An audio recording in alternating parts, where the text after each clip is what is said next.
Welcome to episode 25 of the Northern Counties Paranormal Podcast, hosted by Within the Boggart Wood. To be honest, there's not a lot of news this week, so let's just crack on straight away.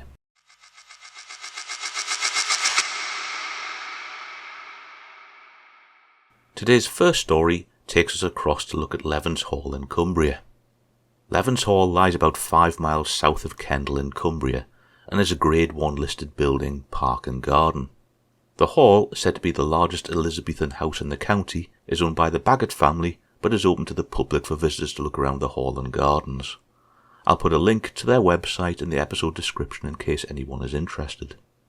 The hall seems to have begun its life as a late 13th century peel tower set south of the River Kent and constructed by the de Redmonds sometime between AD 1250 and 1300.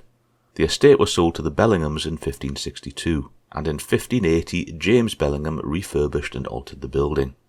The estate was sold to the Grahams in 1688, and soon after he acquired the place, Colonel James Graham commissioned Guillaume Beaumont, who was gardener to King James II, to design the gardens.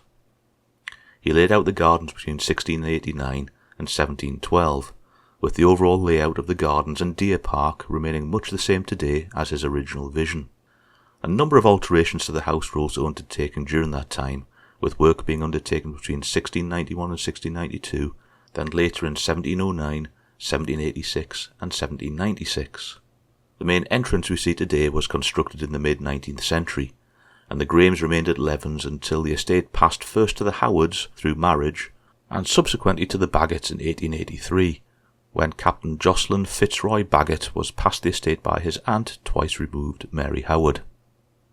Now the folklore surrounding Levens Hall varies between a gypsy curse and ghosts.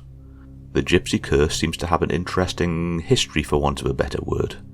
The legend goes that a young pregnant gypsy woman came to the hall for refuge one stormy night in the early to mid-18th century, but was turned away by the Baggetts and died in the grounds. As she died, she cast a curse on the Baggetts that no eldest son would inherit the estates until a pure white fawn was born in the deer park and the River Kent ceased to flow. In 1896 the River Kent froze over, and allegedly an albino fawn was born the same year, so in theory the gypsy curse over the family was broken. Now for you observant individuals that are thinking, hold on a minute though, while the legend says that the gypsy visited the Baggetts in the mid-18th century at the hall, the Baggetts didn't actually inherit the hall and grounds until around 130 years later, and only took up residence in the hall in 1885, so the year before the River Kent froze, meaning one of the shortest curses in folklore history. Of course, if you really want to be picky, you then have to look to see if there are any actual records of the Kent freezing in 1896. So far, I found references to it freezing in 1890, 91, 93, 95 and 99, but not 1896, but of course I may be missing something. Interestingly, this gypsy story appears to have originated in the late 1960s. However, this popular Hammer horror styly story actually appears to be based on an older tale of superstition at Levens. The earliest reference I can find to the original superstition is 1898, when it was said that whenever a white fawn was born into the herd in the deer park, it was a portent of change for Levens Hall. Apparently one was born on the day after the Baggetts married in 1885, and another after their son was born in 1896. The superstition does appear older though, as an account of a white buck being shot at the estate between 1850 and 1860 was said to have brought horrendously bad luck to the household. So where does this leave us with the ghost of Levens Hall? The hall is said to be haunted by both a grey and a pink lady. The grey lady is said to haunt the gardens and the driveway up to the hall, and is said to be in the habit of walking straight in front of cars and bikes, though the shock drivers note she simply vanishes rather than the vehicles impacting on anything solid.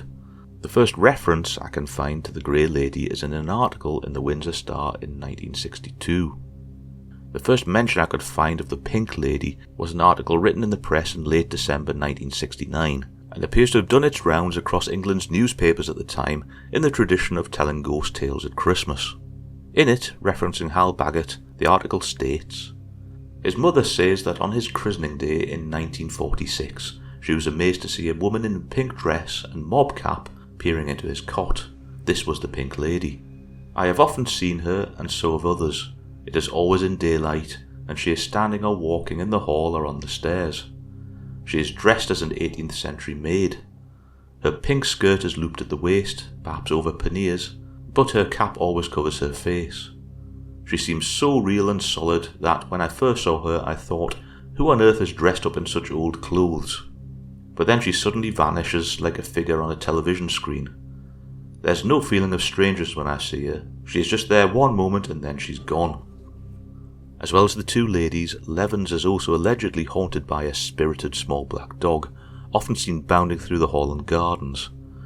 As well as this, the hall is said to suffer from the occasional time slip, with an incident in the early 1960s recording that a group of guests witnessed Robin Baggett playing his harpsichord in the hall, only to find that he wasn't actually there at all, but instead on a business trip to Keswick. On an end note with the story, and again one showing how folk tales change, I noted earlier that the 19th century superstition had been hammer-horrid in the 1960s into a tale of gypsy curses and dodgy history. By the 1970s it had changed again. In an article from the Liverpool Echo in October 1976, the curse was said to have come about by the Lord of Levens Hall marrying a girl he'd met in the park grounds. They had a gypsy wedding and soon she was pregnant with his child. Once the child was born, however, the Lord of Levens Hall deserted her and refused to acknowledge their marriage, and instead married someone else in a church. One day the mother and daughter came to the hall but were turned away, and as they left, the mother hexed the household with the curse we heard about earlier. Upon her death, though, the mother was said to return to haunt the hall and its grounds, dressed in grey, thus neatly tying different strands of folklore together under the umbrella of one tale.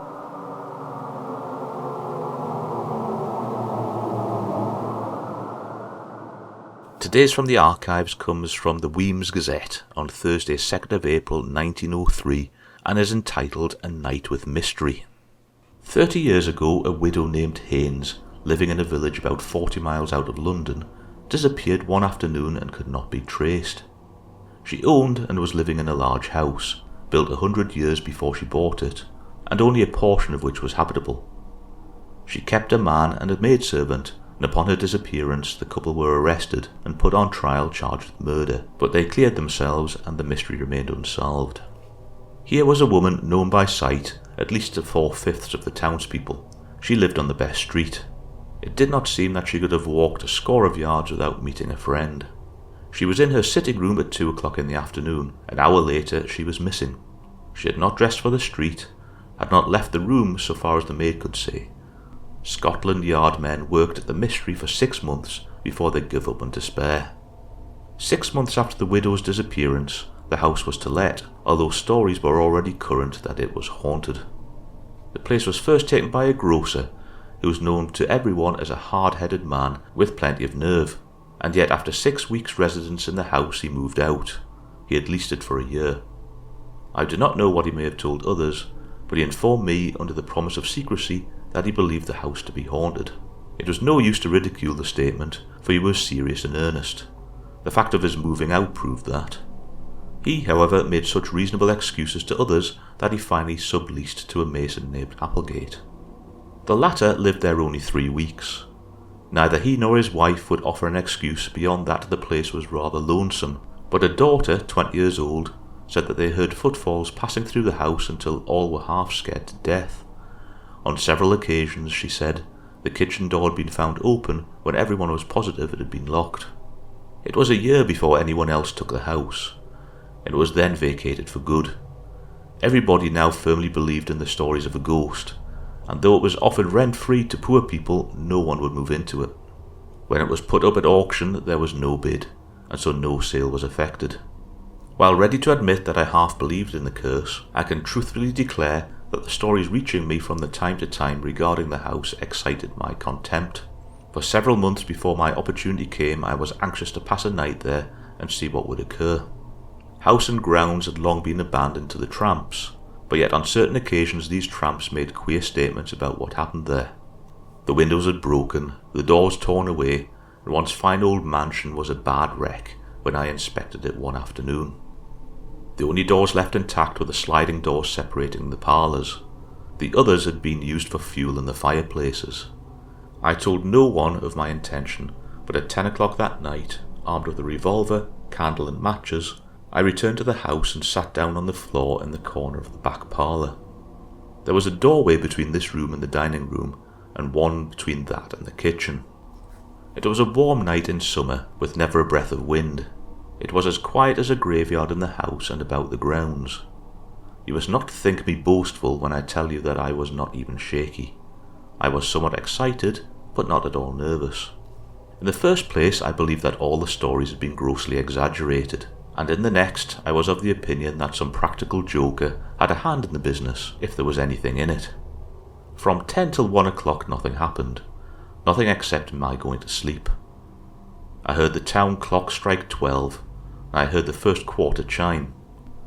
I didn't feel sleepy, and yet I dropped off, and about a minute after I awoke, the clock struck 1. The sound of footsteps awoke me. Someone came up the gravelled walk from the gate, passed around to the kitchen door and entered. It was a shuffling, dragging step. It passed across the kitchen, passed across the dining room, and I firmly expected to see a person in the doorway. It was not so dark but that I could have made out even a rat. No one appeared.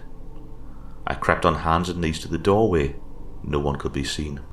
While I crouched there, the step went away from me across the room and into the kitchen to the back door. I stood in the doorway while the footsteps passed down the gravelled walk and were lost at the gate.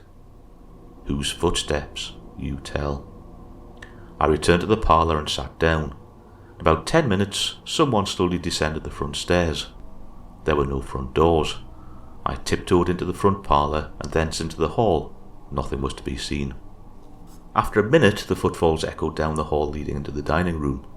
I followed after. I seemed to be almost over them. Had there been a person, I should have bumped against them. Down the hall, through the dining room, across the kitchen and down the gravelled walk to the gate sounded the footfalls. Thus I followed them and saw nothing except the gloom of the night. People are told of hearing women weep, of sighs and groans and curses, and sudden draughts of cold air and the sounds of blows. I heard nothing except the footfalls. I went away not because I was afraid, but because I had found out all that I could. In a year or more, part of the roof fell in, and the house became an utter ruin. By and by, a contractor bought it for the material, tore down the walls, and in a secret closet of the sitting room his workmen found the skeleton of the missing widow. She alone knew of that closet, or she came upon the secret by accident, and while inside it the door swung to and locked her in, and she was doomed.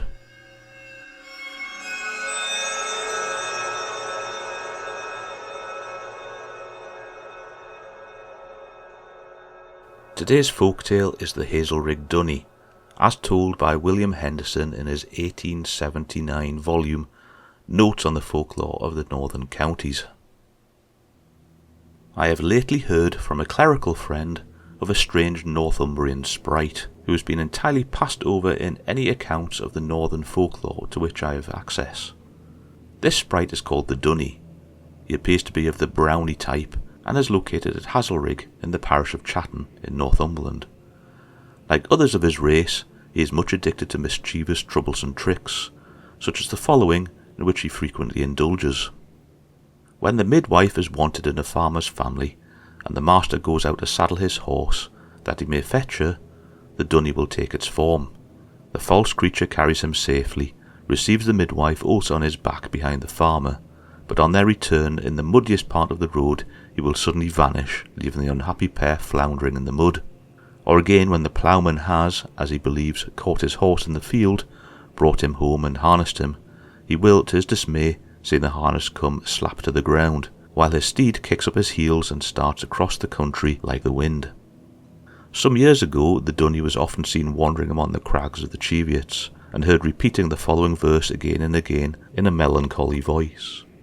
Cock and hoof, there's gear enough, collier hoof, there's more, for I've lost the key of the bounders, and I'm ruined for evermore. Hence it is thought that the Dunnie is really the ghost of a reiver, who had hoarded his ill-gotten pelf in those crags, and therefore haunts them constantly. In Mr. James Hardy's paper on Legends Respecting Huge Stones, the third line runs, I've lost the key of the Bowden door, which corresponds still better with this legend. Mr. Hardy informs me that last spring, when passing a quarry at Hazlerigg, a friend pointed to the steepest part of the rocks, and said it was there that Dunnie used to hang over his legs when he sat on the crags at night.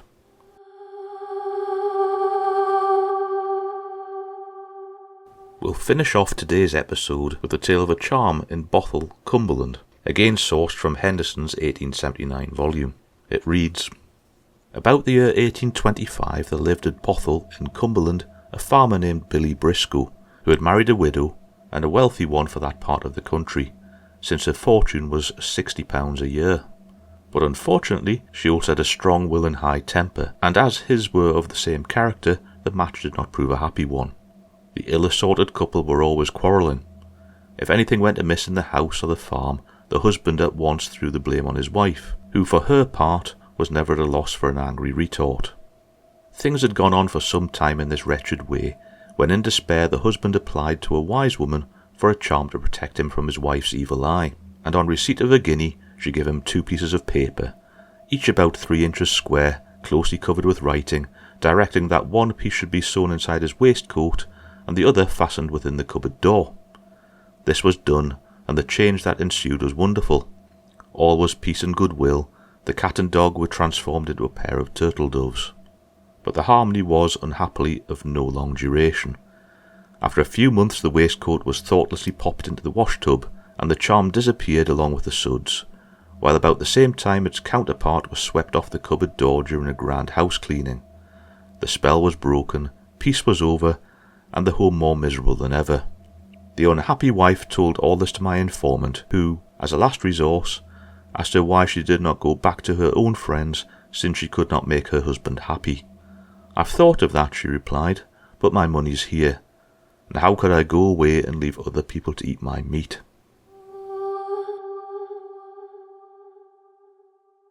So on that note, thanks for listening to the episode.